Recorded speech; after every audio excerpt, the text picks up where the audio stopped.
મિત્રો, શું તમે જાણો છો કે માત્ર થોડા મિનિટનો મંત્ર જાપ તમારા મનને શાંત કરવામાં, એકાગ્રતા વધારવામાં અને ઘરમાં સકારાત્મક વાતાવરણ બનાવવામાં મદદરૂપ બની શકે છે?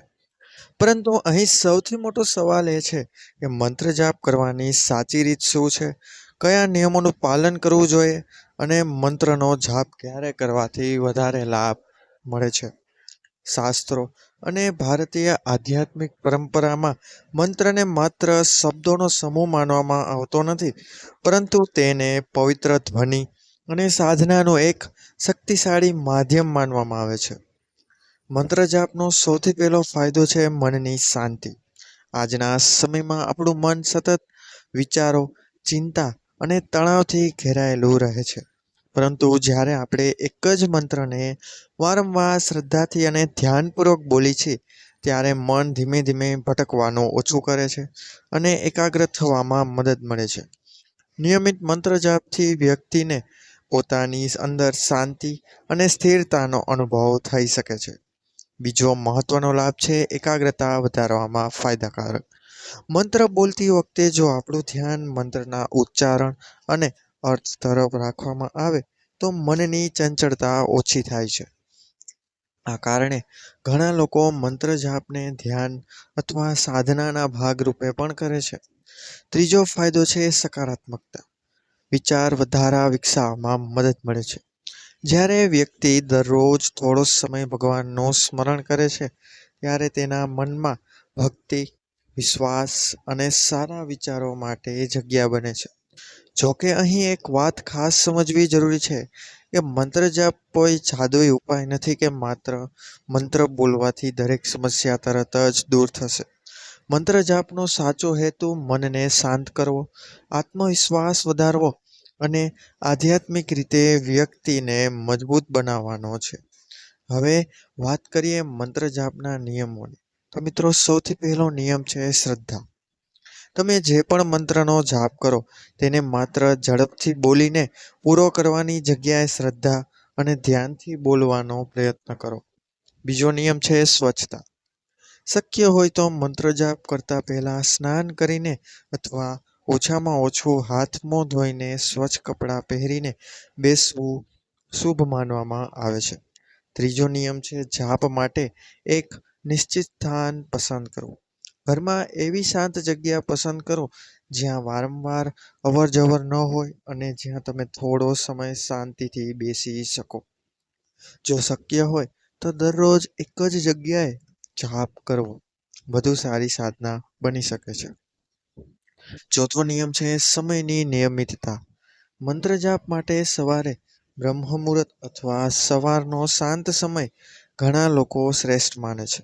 પરંતુ જો તમને સવારે સમય ન મળે તો સાંજે પણ શાંતિથી જાપ કરી શકાય છે. સૌથી મહત્વનું છે કે તમે નિયમિતતા જાળવો. પાંચમું છે આસન.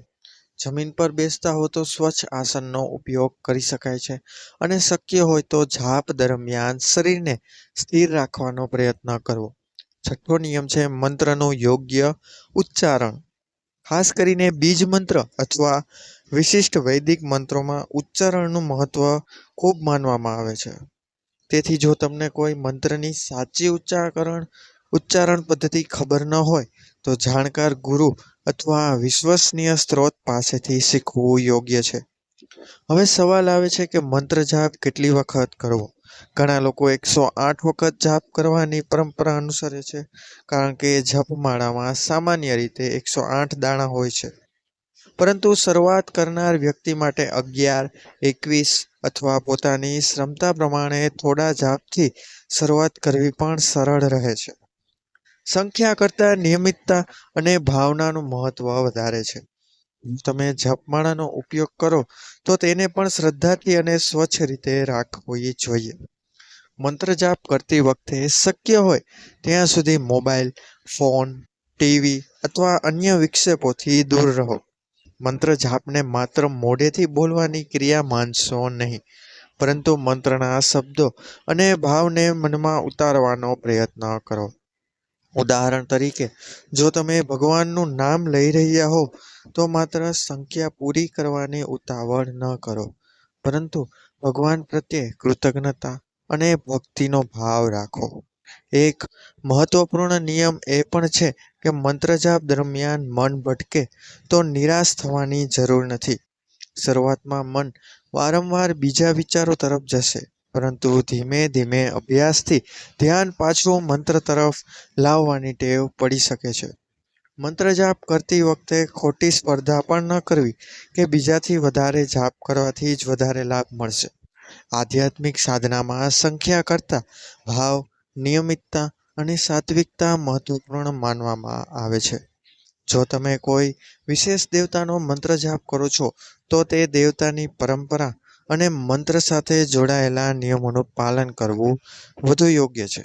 કેટલાક મંત્ર સામાન્ય રીતે ભક્તિપૂર્વક કરી શકાય છે, જ્યારે કેટલાક વિશિષ્ટ મંત્રો માટે દીક્ષા અથવા યોગ્ય માર્ગદર્શન જરૂરી માનવામાં આવે છે.